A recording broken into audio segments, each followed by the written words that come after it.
Hello, आपण आता 30 ते 40 मिनिटात होणारी मशरूम बिर्याणी करतोय.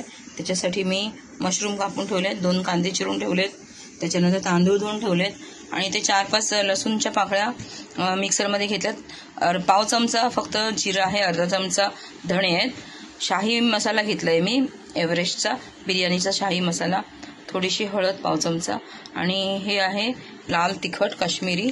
आणि आता मी ह्याच्यामध्ये टाकणार आहे 4-5 चमचे दही. ठीक आहे. आणि हे मी घेणार आहे ग्राइंड करून मस्त. कुकरमध्ये मी कांदा लाल करून घेतला आहे, परतवून घेतला आहे मस्तपैकी. आणि इकडे माझ्याकडे ना थोडे पनीर पण होते, मी ते कापून टाकते त्याच्यामध्ये. पनीर नसतील तर नाही टाकले तरी चालतं. हे आपण बिर्याणी कसली करतोय मशरूमची, पनीर टाकले तरी चव चांगली लागते. आता माझ्याकडे होतं म्हणून मी टाकला, नसेल तरी तुम्ही फक्त मशरूम टाकू शकता. तर मशरूम थोडेसे परतवून घेते तेलामध्ये.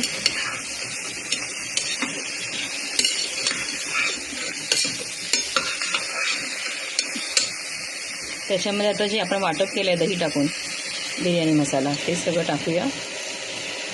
त्याच्यामध्ये आपण फक्त मीठ नाही टाकलं. आता मशरूम आणि तांदूळ ह्याच्या अंदाजाने आपल्याला मीठ घालायचं आहे, कारण डायरेक्ट आपण ही कुकरला लावतोय, नंतर मीठ वगैरे आपल्याला काही टाकता येणार नाही.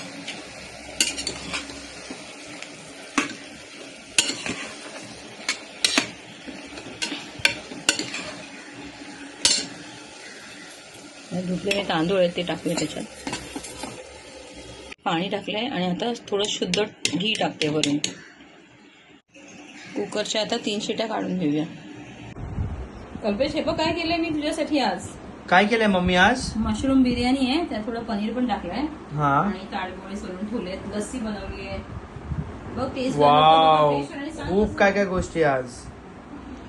मी आता लगेच टेस्ट करून तुला सांगतो. ज्याच्यामध्ये आहे ना आपण दही टाकतो ना, ती बिर्याणी असते. आणि साधा नुसता असतो तो भाज्या टाकून केलेला तो पुलाव. ते काही असू दे, पण आमच्यासाठी व्हेज म्हणजे हा पुलावच असतो. ओके, पण ते आवडलं का तुला? खूप आवडला. आता लसी टेस्ट करून बघूया. ऑसम. चेस. लाईक करा आणि सबस्क्राईब करा. Thank you so much. थँक्यू बेटा. तर मी खूप एक्सायटेड आहे टेस्ट करायला. तर हे आहे पनीर आणि मशरूमचा पुलाव. पुलावच आहे ना? नाही, बिर्याणी ती. बिर्याणी नाही, ह्याला पुलाव म्हणतात. व्हेजला पुलावच म्हणतात. काही तुम्ही पण सांगा की बिर्याणी की पुलाव आहे ती. आधी मी टेस्ट करतो आणि तुम्हाला सांगतो.